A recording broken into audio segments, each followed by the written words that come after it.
Bonsoir à toutes et à tous et bienvenue dans ce dernier numéro de l'année 2021 de votre émission de jeunesse 50 minutes entre nous. J'espère que vous êtes en forme. Comme partout dans le monde, l'accident de circulation routière est dû à un certain nombre de facteurs, dont l'homme, la route, l'état du véhicule ou encore l'environnement. Le cas est palpable au Togo et force est de constater que ce phénomène s'accentue en période des fêtes de fin d'année. 346 décès enregistrés sur les routes togolaises rien qu'au premier semestre de l'année 2021.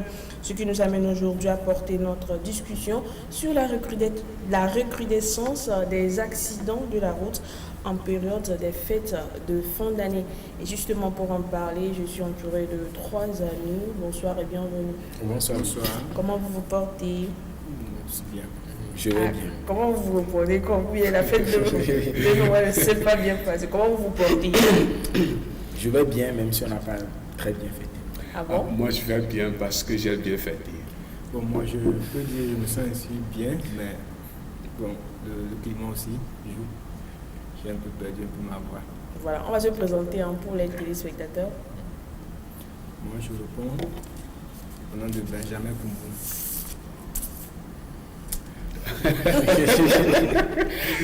Ok, c'est normal qu'il y ait un binôme de Benjamin contre Jean, parce que je m'appelle Jean et je suis très heureux d'être dans ce dernier numéro de l'année. Voilà.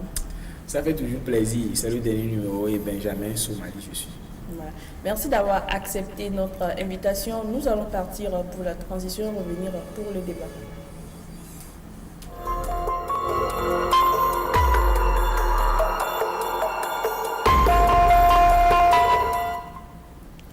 La recrudescence des accidents de la route en période de fête de fin d'année, voilà comment le thème qui nous rassemble, je ne sais pas, c'est B1, B2, vous préférez comment? Non, choisissez B2. B2. Je préfère B2. Je laisse la mer. Ah, ok. Mais néanmoins, je vais commencer par Jean. Le constat est clair et surtout en période, bien au moment des fêtes de fin d'année, vous allez voir sur nos routes les accidents de la route. Moi, j'aimerais savoir quelles en sont les causes. C'est vrai qu'en chaque jour, bien, il ne se passe pas un jour où on n'a pas des accidents, mais en période de fête de fin d'année, il y a une recrudescence. Quelles en sont les causes?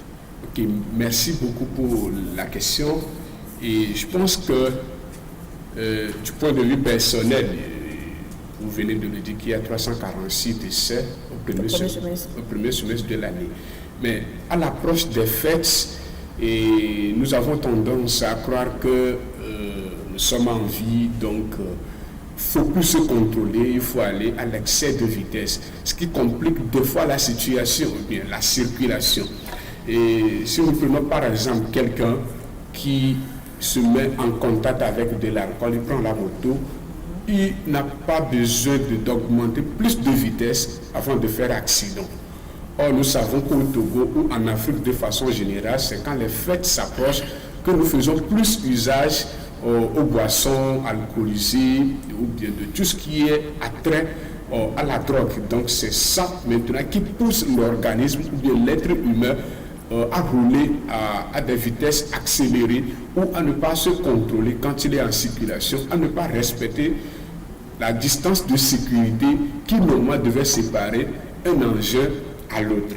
Et donc, du point de vue lié au conducteur de l'engin, mais lié à l'état de la route, il faut dire que si nous prenons la capitale, il n'y a que 2-3 routes qui sont en aller-retour. Pour les autres, c'est sens unique ou le même sens où passe le Titaman, c'est le même sens que passe le Zedman, le Tassiman, ça, comment dire, ça complique la circulation, ça crée de l'embouteillage, de sorte que même si tu ne files pas, tu vas faire accident. Et je ne sais pas si je le dirai très loin, mais je pense aussi qu'il faut revoir à qui sont ceux qui doivent disposer de permis de conduire. Parce qu'il y a des tassimans, carrément, vous êtes en pleine circulation, ils trouvent un passager, et puis très rapidement, ils freinent devant vous. Vous qui êtes à moto. Or, il est dit dans les codes de la route qu'avant même de s'arrêter à des distances données, il faut commencer par clignoter. Les gens ne clignotent pas, puis ils s'arrêtent. Et lié, par exemple, peut-être à l'état de l'engin, vous sortez, vous ne contrôlez pas votre frein, vous ne contrôlez pas votre phare. Ça peut aussi créer de l'accident en cours de circulation. Je pense que je vais m'arrêter là pour que les autres puissent en aborder. Merci. Voilà, on va recevoir l'avis de B1. Merci. Je veux aller dans le même sens que le frère Jean vient de dire, mais moi, je veux m'aborder plus sur l'excès de vitesse. Nous constatons que dans ces derniers temps, les gens ne font pas attention à ce qu'ils sont en train de faire, c'est-à-dire sur leur route, ils ont autre idée, c'est-à-dire d'arriver à la maison en oubliant les risques de la route. D'autres, ils brisent les feux rouges, c'est-à-dire les feux tricolores, ils ne respectent pas ça. Ils viennent voir, par exemple, ça se signale déjà le jaune, le rouge qui doit arriver, mais il continue, il se dit que non, il y a encore du temps. Bon, tous ces genres de choses, et souvent, je veux aussi renchérir à travers l'alcool qu'il a parlé, il y a aussi l'alcool qui agit dans ces domaines d'accident. On constate que beaucoup de gens, ils sont ivres avant de prendre la route, soit disant qu'ils sont en train de faire un départ. Mis à part cela, nous avons aussi la non-parfaite maîtrise du code. D'autres ne maîtrisent pas le code, ils se lèvent un jour en commençant par rouler la moto. Bon, tout cela s'entraîne. C'est ce que j'avais à dire pour parler du code de la route. Voilà, mais Jean, Oui. non, B2. Je voudrais m'aligner derrière les propos de Jean. En réalité, comme Jean l'a su faire, nous pouvons dire que ces causes sont subdivisées en deux parties, le côté infrastructurel et le côté humain, pour dire que celui qui conduit l'engin, sinon celui qui conduit la machine, si je parle de machine, je parle de moto, voiture et autres, c'est celui-là qui est d'abord responsable, parce que la moto même, à moins que la moto soit une moto d'extraterrestre, ne va pas enclencher par exemple une vitesse que nous n'avons pas demandée. Donc c'est nous en réalité qui sommes responsables de ce que la moto fait. Je crois que quand nous avons fait quelque chose ou commettre quelque chose, comme crime par exemple avec notre moto, les juristes, heureusement que Jean est là, c'est nous qui serons responsables parce que c'est nous qui démarrons, c'est nous qui disons à la moto, il faut rentrer dans tel corner, il faut faire tel.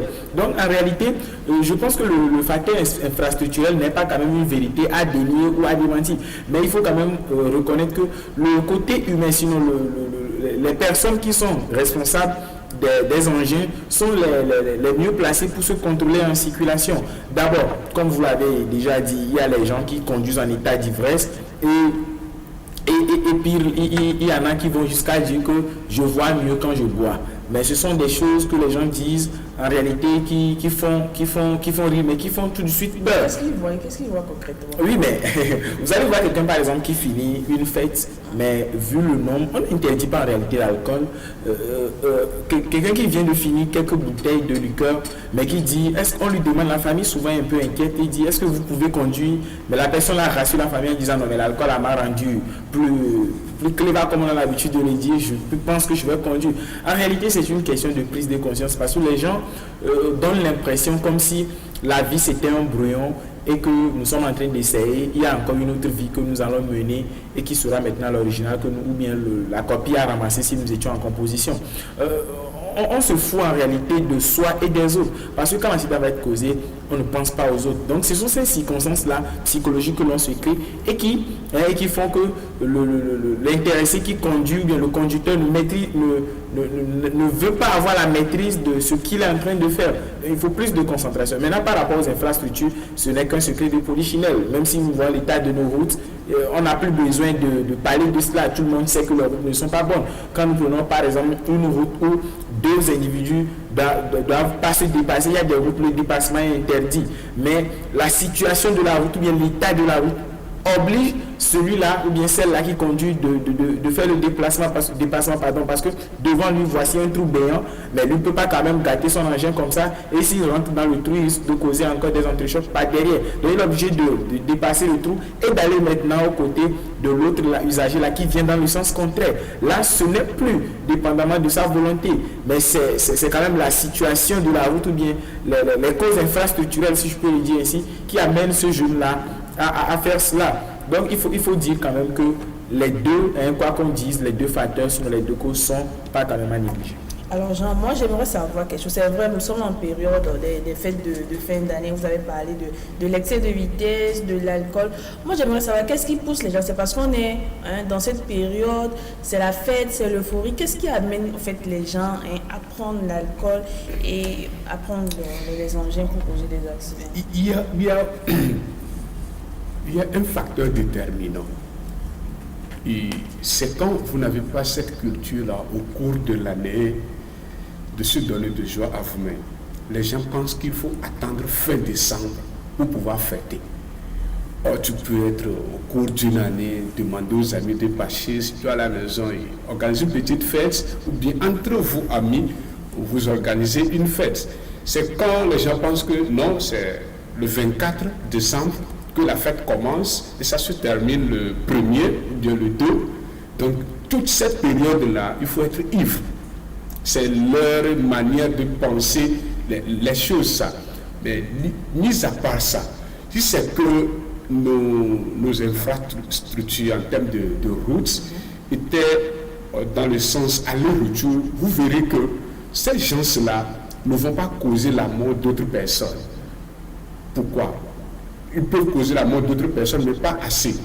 Si ils vont dans le sens comme ça, et qu'il n'y a pas de gens qui viennent dans le même sens pour faire dépassement, ils iront cogner peut-être un poteau électrique, ou bien ils iront se garer quelque part. Eux-mêmes, quand ils vont se réveiller, ils rentreront chez eux. Mais c'est quand vous êtes condensé sur une route de 16 mètres, titan, tassi, moto, vélo, piéton, c'est ça.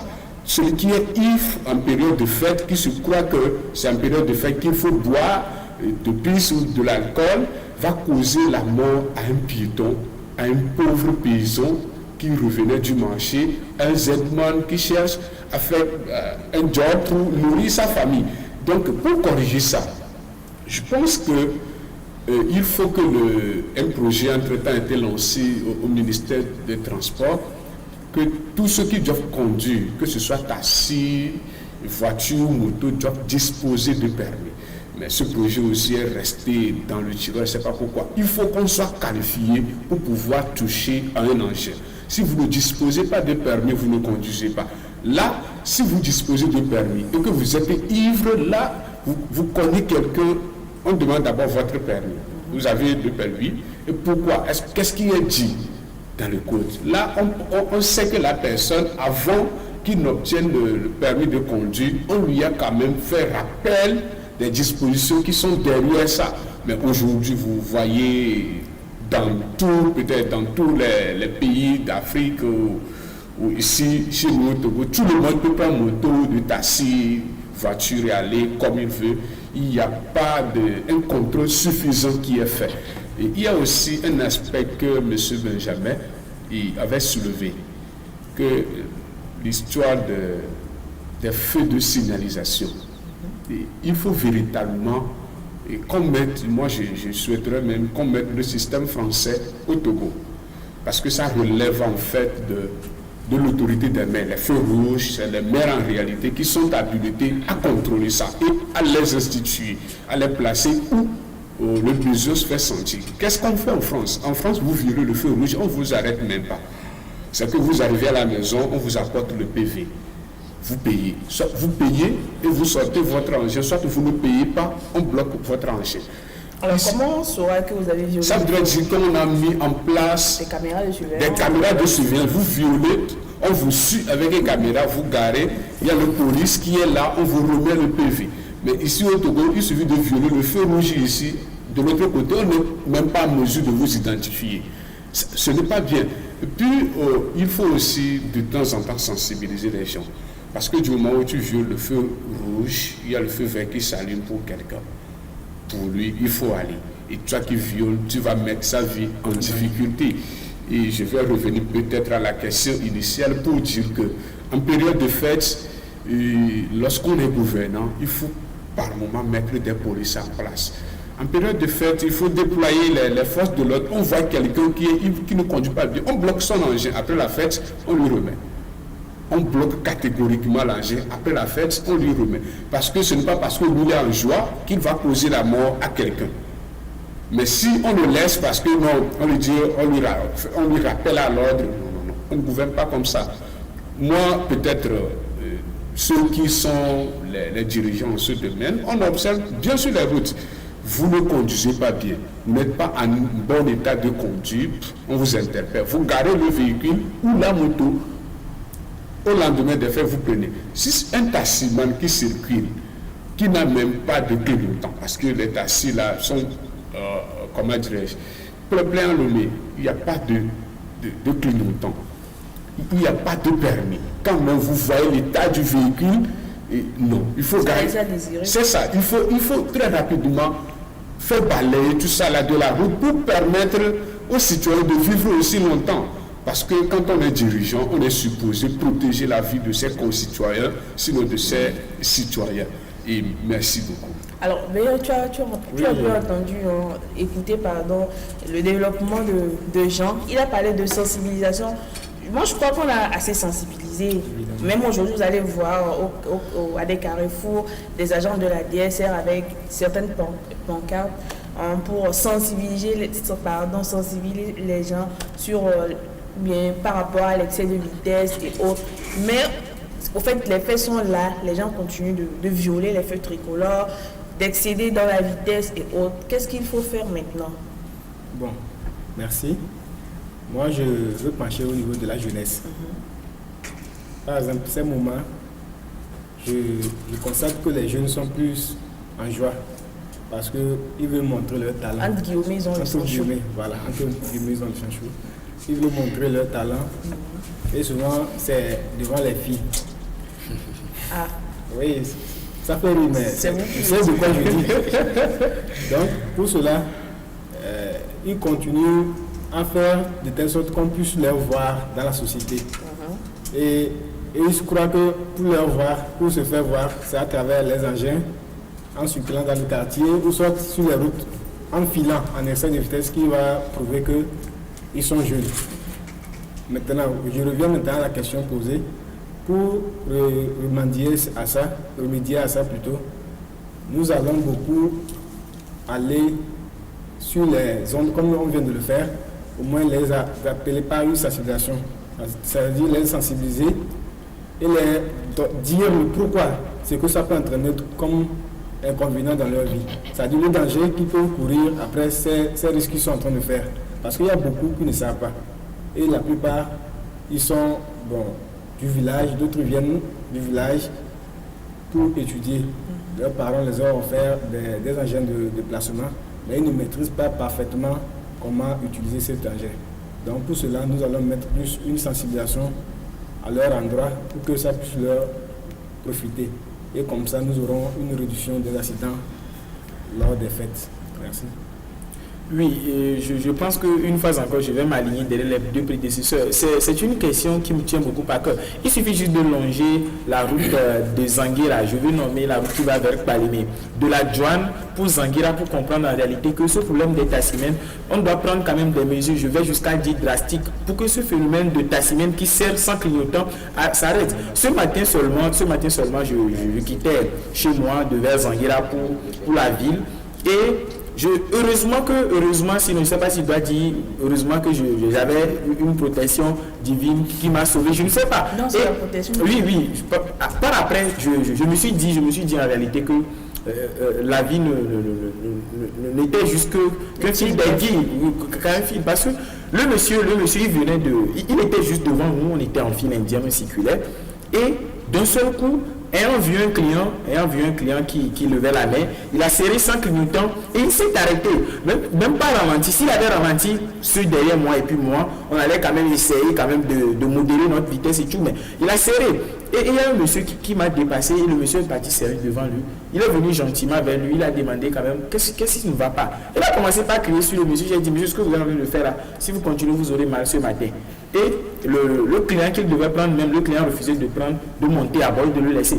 En réalité, je pense que nous ne devons pas quand même attendre que ce soit les gouvernants, bien le gouvernement peut-être même, qui viennent sur les routes pour nous dire par exemple que arrête de filer les kilométrages que tu es en train d'utiliser là, ce n'est pas bon, etc. C'est notre vie. Moi j'ai l'habitude de dire, il y a certains problèmes que nous ne devons pas politiser, c'est-à-dire nous ne devons pas aller jusqu'à dire que au Togo là, ou bien dans tel pays là. Non, en réalité, pourquoi je dis cela?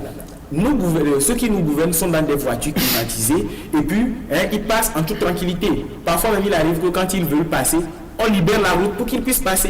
En réalité, il suffit d'observer cette scène pour penser que le citoyen que nous sommes entre guillemets exposés. Mais eux, ils passent librement. Donc ce n'est pas quand même à eux de venir peut-être dire sur la route ou bien je ne vois pas là. Peut-être le ministre de la Sécurité est venu nous dire que Kofi ou bien Kordo dans la circulation, arrête de filer. Non, loin de là. Il va falloir que nous essayons quand même de nous sensibiliser entre nous dans la circulation. Mais le problème, c'est qu'il n'y a pas de courtoisie sur les routes. Vous allez voir quelqu'un, par exemple, qui vous offense, si je peux me permettre le mot, c'est-à-dire il vient serrer devant vous, bien il fait quelque chose en réalité qui n'est pas permis dans le code de la route. Mais ce monsieur, quand vous vous taisez pour partir tranquillement, va se permettre quand même de vous insulter encore. Parfois, tu as l'impression que c'est de la provocation à haute dose. Parce que non seulement il vient vous provoquer, mais aussi il veut que vous parlez toujours. Et quand vous ne parlez pas, il est capable de vous suivre. On a vécu de ces scènes où nos frères Zedman, ce n'est pas quand même pour les doigtés, mais après vous avoir dépassé, le gars il vous suit encore pour vous insulter. Quand vous ne parlez pas, il peut même vous toucher. C'est de toi je parle. En réalité, c'est un phénomène qui, moi, me fait beaucoup rire. Parce que je me dis, les gens, comme je venais de le dire, ont l'impression comme si, après cette vie, il y a encore une autre vie. On va essayer ça là d'abord et Dieu va nous donner maintenant les copies. On va refaire maintenant notre vie. Et pour penser tout de suite à ça, je pense que les sensibilisations qu'ils sont en train de faire, c'est bien, mais là où moi je trouve qu'ils ont peut-être un peu fauté, qu'éventuellement ils vont arranger cela, c'est où tous les messages là sont écrits en français. Tout le monde ne comprend pas français, mais la plus forte partie de ceux qui circulent sur par exemple la route de 2 Lions, je suis analphabète, je passe là-bas, on dit par exemple excès de vitesse égale à mort. Moi qui ai peut-être eu la chance d'aller à l'école, je vais comprendre qu'on me dit de ne pas beaucoup filer. Moi j'ai aimé ces pancartes là, mais la partie où on n'a pas par exemple des magnétophones à côté qui parlent en EV par exemple, en cabier, en losso, en mobile, etc. pour que tous ceux qui ne comprennent pas EV ou bien français, puissent également comprendre ces messages. Parce qu'une chose est de sensibiliser, mais une chose est d'utiliser le meilleur moyen quand même pour sensibiliser, pour que les gens puissent percevoir. Parce que quand le récepteur n'est pas en possession du message, je crois qu'on peut sensibiliser, mais le message ne va pas passer. Parce que moi, je suppose a priori que tous ceux qui arrivent à lire ce message ont quand même déjà une bonne morale. C'est ce que moi je me dis. Pourquoi? Parce que quelqu'un qui prend son temps pour lire des pancartes, ne va pas quand même aller jusqu'à faire des essais de vitesse. C'est le jugement que moi je fais. Donc, par rapport à ce problème, par exemple, ou bien cette solution que l'on propose, pourquoi ne pas faire comme les sensibilisations de coronavirus? On a vu des voitures qui ont circulé dans Lomé ici pour nous parler du coronavirus en EV, et nos vieilles dames qui sont au marché, qui ne comprennent pas français, ont quand même compris, ont reçu le message dans leur langue maternelle. Il faut aller jusque-là. Et aussi, il y a un problème que je voudrais soulever par rapport à cela avant de proposer encore une solution. Ce sont les panneaux de signalisation lumineuse que l'on place à des endroits très mauvais. Pourquoi je dis endroits très mauvais? Quand je prends par exemple le carrefour de Lyon, où on a placé des panneaux de signalisation. L'un de moi est l'idée de détruire l'entreprise de quelqu'un, mais le panneau est mal placé. Parce qu'en circulation, le conducteur voit tout de suite le panneau. Et il est tenté de voir le scénario de publicité qui passe jusqu'à oublier même qu'il y a quelqu'un qui vient derrière lui. Je pense qu'on devait plutôt analyser ces situations et placer ces panneaux à des endroits qui ne vont pas quand même perturber la circulation. Sinon, on risque de se fier par exemple à ce panneau et causer aussi des accidents. Parce que là aussi, on est en train de régler un problème, mais on va causer encore un autre. Donc il va falloir penser un peu à cela. Et pour finir, je voudrais quand même qu'on repense aussi cette manière-là de sensibiliser les gens, par exemple, dans des colloques où les concernés ne sont pas là. On organise des colloques, les gens se mettent en cravate, on passe à la télé, on dit par exemple congrès ou bien colloque international de lutte contre les incidents, etc.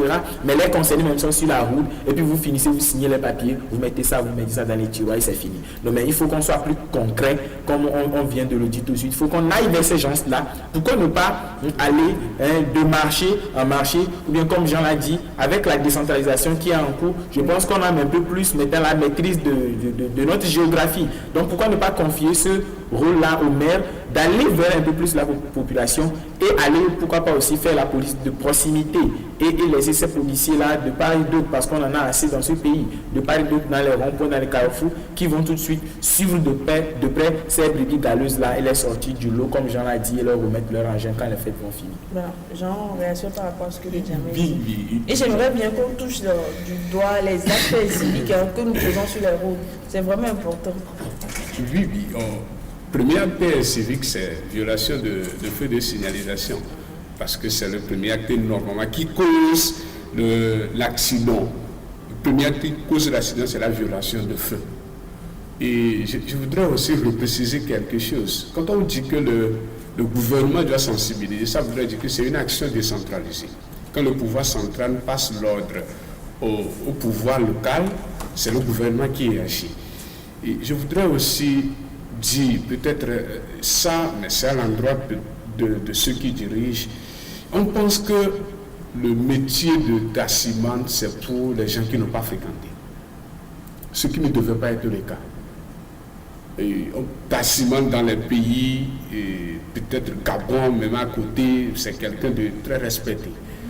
Donc ça fait qu'on donne de permis à n'importe qui. On donne de permis à n'importe qui. Imaginez quelqu'un qui au moins a suivi un cours avant de prendre, bien avant d'obtenir son permis de conduire, peut se comporter sur la route de la manière dont Benjamin vient de le décrire. Non, je ne pense pas. Donc il faut savoir à qui remettre le permis de conduire. Ça c'est important. Parce que quand la personne intellectuellement n'est pas qualifiée, on ne peut pas remettre le permis à quelqu'un qui a niveau C1. On ne peut pas, c'est impossible. Il y a un métier pour ces catégories de personnes-là. Il y a un métier pour eux où ils ne causeront pas de problème. Vous remettez le permis à quelqu'un qui n'a même pas le CPD, il ne connaît pas la valeur de la vie de l'être humain. Vraiment? Il ne connaît pas la vie de l'être humain, il va rouler sur la route comme il pense. Et je pense aussi que, et pour ce qui est de sensibilisation, ce que nous faisons sur les médias, c'est tellement loin des concernés. C'est tellement loin des concernés. Pourquoi on ne peut pas se mettre en relation avec les syndicats? Parce que ce soit taxi moto, taxi voiture, ils ont des syndicats.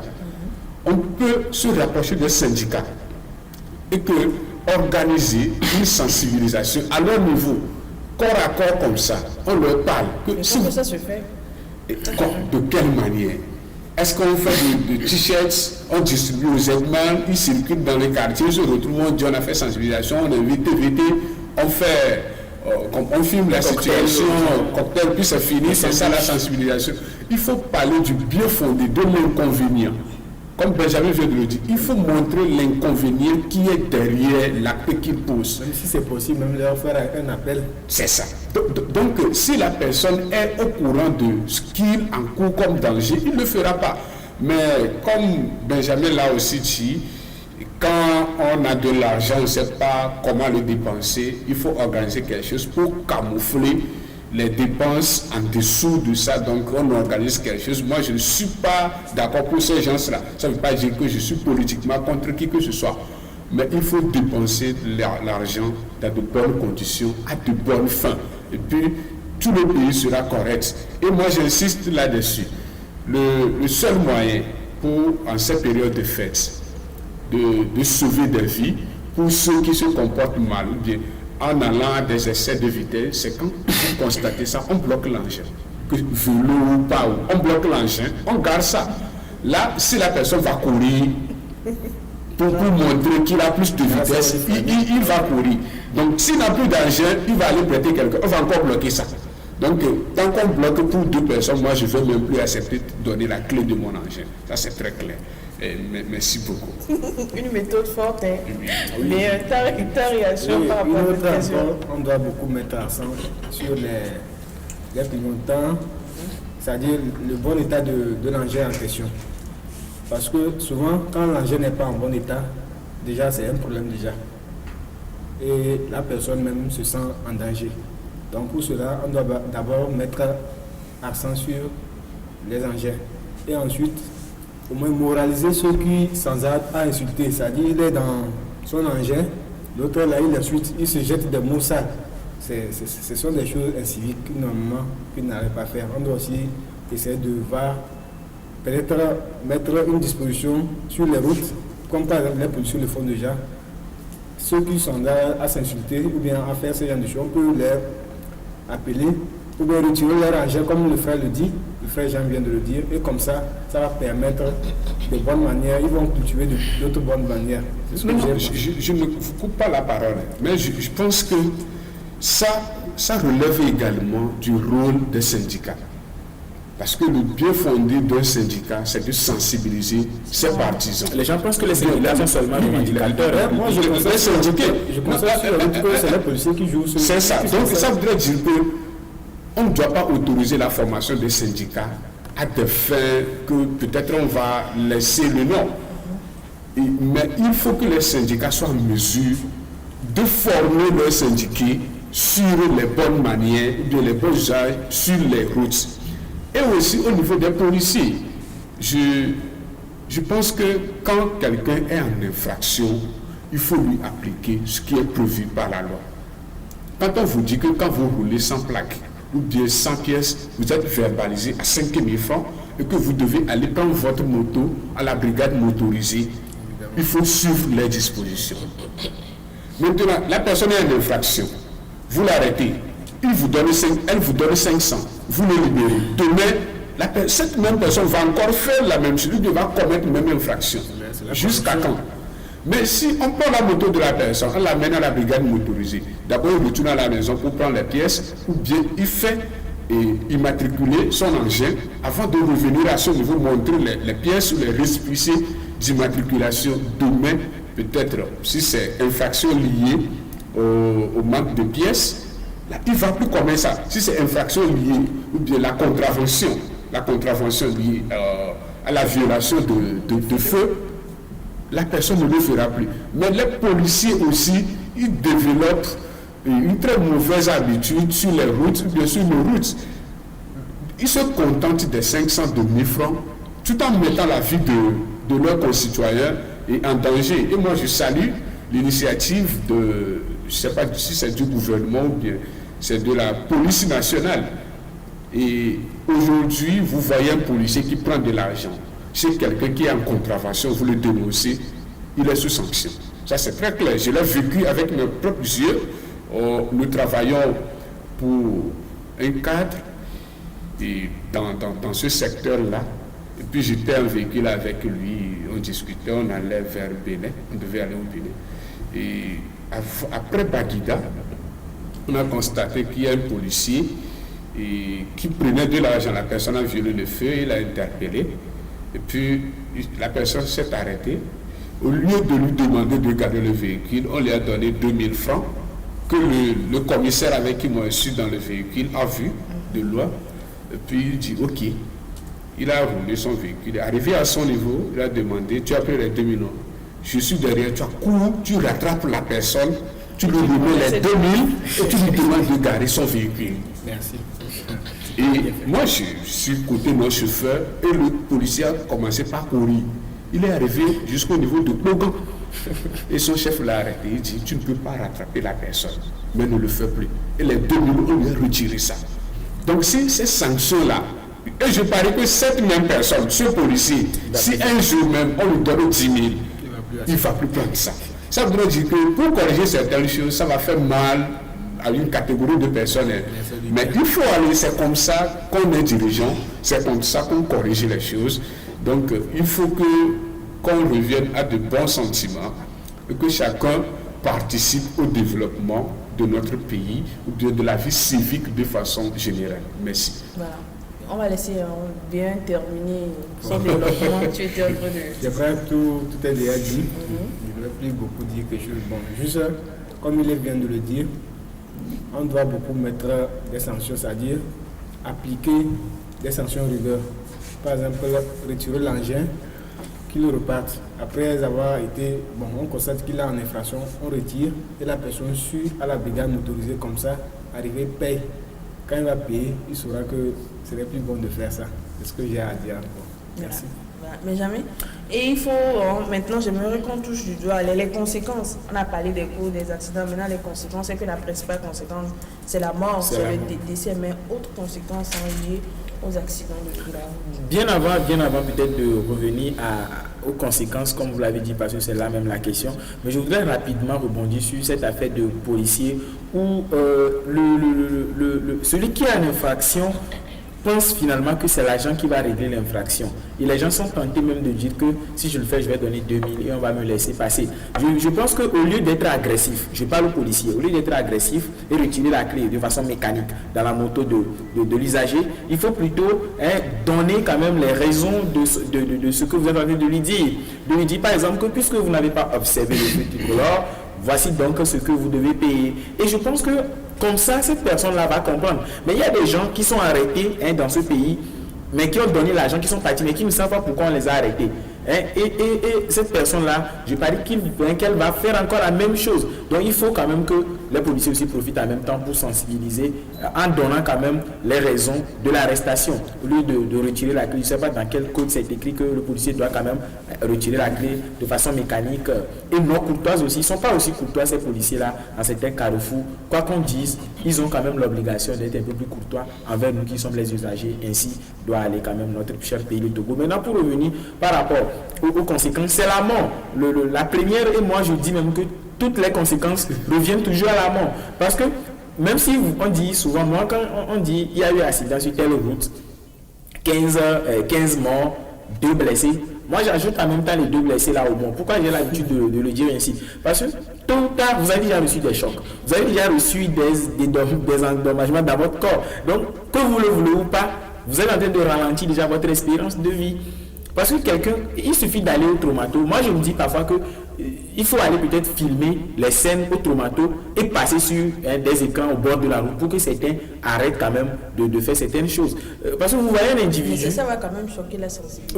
Oui, c'est peut-être pourquoi on ne le fait pas. Ça va choquer la sensibilité des esprits un peu plus faibles. Vous voyez quelqu'un, par exemple, qui se retrouve au traumato dans des situations très compliquées, mais il a fallu juste que cet individu-là évite ne serait-ce que quelque chose qui était anodin. Il pouvait le faire, mais il n'a pas voulu le faire. Une fois j'étais au CHU, où un monsieur était là et les médecins ne voulaient pas prendre soin de lui rapidement. Mais j'étais un peu écœuré, je suis rapidement allé vers un assistant médecin. J'ai dit, pourquoi vous ne voulez pas prendre soin de ce monsieur? Il n'est pas aussi un des nôtres, il n'est pas constitué, même s'il n'est pas togolais, on doit prendre soin de c'est un être humain. Mais le monsieur m'a dit, vous savez, on ne peut pas prendre soin de lui parce qu'il y a des médicaments qu'on peut injecter dans son état là. Il va falloir qu'on entende un peu. J'ai dit, c'est quoi son état? Ils disent qu'il a tellement bu qu'il risque de transformer son état là en autre chose. Vous voyez quelqu'un qui tout de suite a déjà à 6 heures, moi j'étais là-bas à 6 heures, mais il a eu l'accident à 4 heures, on dit qu'il était dans un état pas possible. Et selon les faits qui nous ont été rapportés, pas quand même vérifiés, mais il avait déjà passé des nuits dans des lieux de divertissement et il a tellement bu. Voilà pourquoi il a essayé de cogner quelqu'un et la personne a dévié maintenant que lui-même se retrouve face à un poteau électrique. Là, est-ce que cet individu-là, on a besoin de lui faire un cours? Non, mais c'est juste une question de prise de conscience. Conscience. Mais cet individu-là qui refuse catégoriquement de vivre et de mourir, je pense qu'il faut même jusqu'à aller faire payer des amendes quand on sort d'un accident et qu'on est responsable de certains faits. Je pense que là aussi, ça peut faire penser autrement. Et par rapport aux conséquences, on laisse quand même des orphelins dans la société qui deviennent tout de suite des délinquants. On ne pèse pas en réalité les conséquences tardives de nos actes. Vous avez par exemple 5 enfants, mais vous circulez comme si la route vous appartenait, c'était le salon de votre papa, et vous circulez comme bon vous semble, vous mourrez maintenant, vous laissez ces enfants-là qui vont tout de suite devenir des délinquants dans la société et qui ralentissent tout de suite le développement du pays. On a l'habitude de poser certains actes que nous trouvons ou bien nous considérons comme étant des actes anodins qu'on peut poser comme bon nous semble, mais en réalité ces actes-là ont des conséquences très néfastes sur la société et il va falloir les corriger rapidement pour que notre problème, ce que nous pensons comme étant notre problème personnel à nous, ne soit pas devenu un problème qui va gangréner toute la société. Parce que la conséquence, je reviens là-dessus, c'est la mort. Voilà. Bien. Oui, je vais renchérir en passant par ce qu'on appelle la mort, qui est la première conséquence, que tout le monde le sait. Il y a aussi la délinquance. Parce que je vais prendre une famille, un parent qui est là avec ses enfants et celui qui s'occupe de ses enfants à chaque moment. Et il fait un accident, pas malheur. Imaginez la suite. Si par exemple les enfants étaient dans l'essence, c'est-à-dire le papa s'occupait d'eux, il prenait soin d'eux et il n'avait pas de problème. Les enfants là seront tentés de faire de ce qu'ils n'ont jamais fait. Ils vont s'aventurer par exemple le vol, la délinquance, comme je le dis, et aussi par chose comme on appelle le terme que je vais employer pour pouvoir. Il y a aussi comme on appelle. Bon, en attendant que les termes viennent. Mais bon, pour finir quand même, je sais que parlons des conséquences, nous allons finir par la mort. Et c'est ça la toute première conséquence des accidents de nos routes. Merci. Jean? Oui, merci beaucoup. Je pense qu'avant de revenir même aux conséquences, M. Benjamin vient de dire que les policiers ne sont pas courtois envers les... Certains, c'est pas tous les policiers. C'est ce que je voudrais dire. Certains policiers ne sont pas courtois.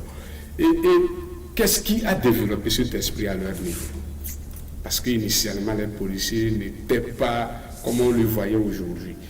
Les policiers, dans ces temps, ne prenaient pas de l'argent. Ils sont au moins aussi courtois. Mais aujourd'hui, un policier t'interpelle, arrête-toi et demande-lui qu'est-ce que j'ai fait. Parce qu'il a l'obligation de te notifier ce que tu as fait d'illégal. Une fois qu'il n'est pas en mesure de te notifier ce que tu as fait, c'est parce qu'il n'a pas de raison de t'arrêter. Une fois que le policier t'arrête, tu commences par l'insulter. Qu'est-ce qu'il va faire?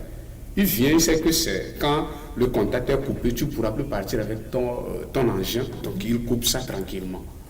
Donc, une fois quand le policier t'arrête, arrête-toi. S'il vient, il veut prendre la clé, enlève la clé, remettez-lui. Qu'est-ce que j'ai fait? Maintenant, s'il te notifie ce que tu as fait d'illégal, si tu estimes que les conditions ne sont pas remplies, tu le dis clairement.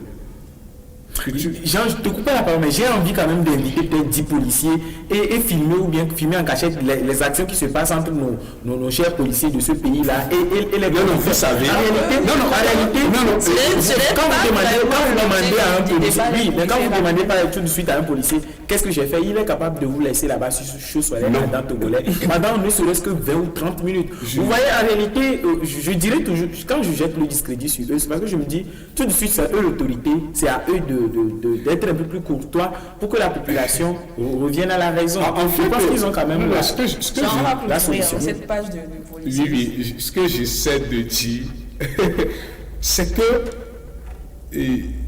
par moment, je commets des contraventions aussi. Bien sûr. Mais je ne me rappelle pas que ma moto a été transportée à la brigade motorisée. Si vous êtes en contravention, que vous êtes dans une situation irrégulière, c'est votre manière d'aborder le policier qui est déterminante. Récemment, j'étais avec une moto de service et remorqué une collègue qu'on allait à l'audience. Et puis subitement, le policier dit que non, tu as vu le fait. Je me suis arrêté, je me suis coupé le contact et je lui ai remis la clé. Il ne m'a pas posé la question, donne-moi la clé. J'ai coupé le contact et je lui ai remis la clé. Puis il me dit, tu es fort. Il m'a redonné la clé et j'ai démarré l'engin, je suis parti. Si je lui remets la clé, il ne retourne pas la clé, je vais lui poser la question. Monsieur le policier, qu'est-ce que j'ai fait? S'il te notifie, tu vois que les conditions sont remplies, là, tu te conformes. S'ils ne sont pas remplies, tu lui dis clairement, tu lui notifies sur le champ. Je crois que le message est passé. C'est ça. On va Maintenant, en conséquence, ce qui est des conséquences, je pense qu'il y a ce qu'on peut appeler non-aboutissement du projet de l'accidenté. Parce que ce n'est pas tous les accidents qui concourent à la mort. Vous avez un projet. Par exemple, vous voulez devenir footballeur fait. Et vous filez. Vous faites un accident, on vous ampute un pied. Vous ne deviendrez jamais un footballeur ni un cycliste, parce qu'il faut forcément avoir des pieds pour pouvoir faire ce genre d'exercice-là. Vous n'allez plus aller au bout de vos projets. Non seulement ça, vous causez d'autres dépenses à votre famille, parce qu'il y a des conséquences financières.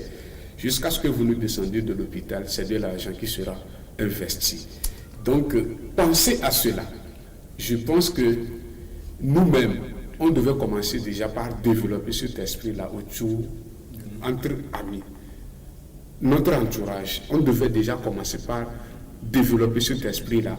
Que non, en période de fête, le mieux pour nous, c'est de se retrouver chez nous. Ce n'est pas quitter pour aller à la plage, ce n'est pas quitter pour aller à Vépouze, ce n'est pas quitter pour aller à Palimé. Alors, Jean, je ne te coupe pas la parole, mais notre temps, il ne nous reste plus assez de temps. Okay. On va partir pour ton mot de la fin.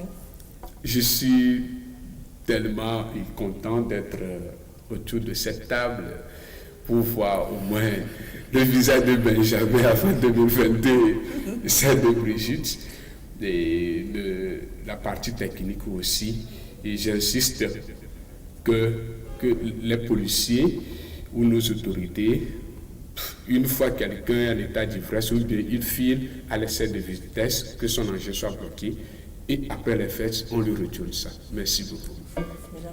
Je voudrais quand même remercier les téléspectateurs. On espère quand même qu'on n'a pas réussi à convaincre tous les téléspectateurs, mais on a quand même réussi à convaincre un téléspectateur, c'est déjà bon. Et je pense que les sensibilisations ne sont pas des choses aussi dans l'apanage des médias seulement, mais on peut quand même essayer, comme Jean l'a dit, de bouger à l'oreille entre nous en famille. Pourquoi ne pas parler de la manière dont on conduit autour d'un plat en famille? C'est aussi possible. Et je voudrais profiter également pour souhaiter une joyeuse fête, sinon bon anniversaire à mademoiselle Anita. Le nom de notre famille? C'est pas quand même la c'est pas la DG, pardon. D'accord. Merci beaucoup. Moi, pour finir, parlons des conséquences et autres que nous avons énumérées ici. Tout cela, ça va partir de soi, comme Benjamin l'a dit. C'est la prise de conscience.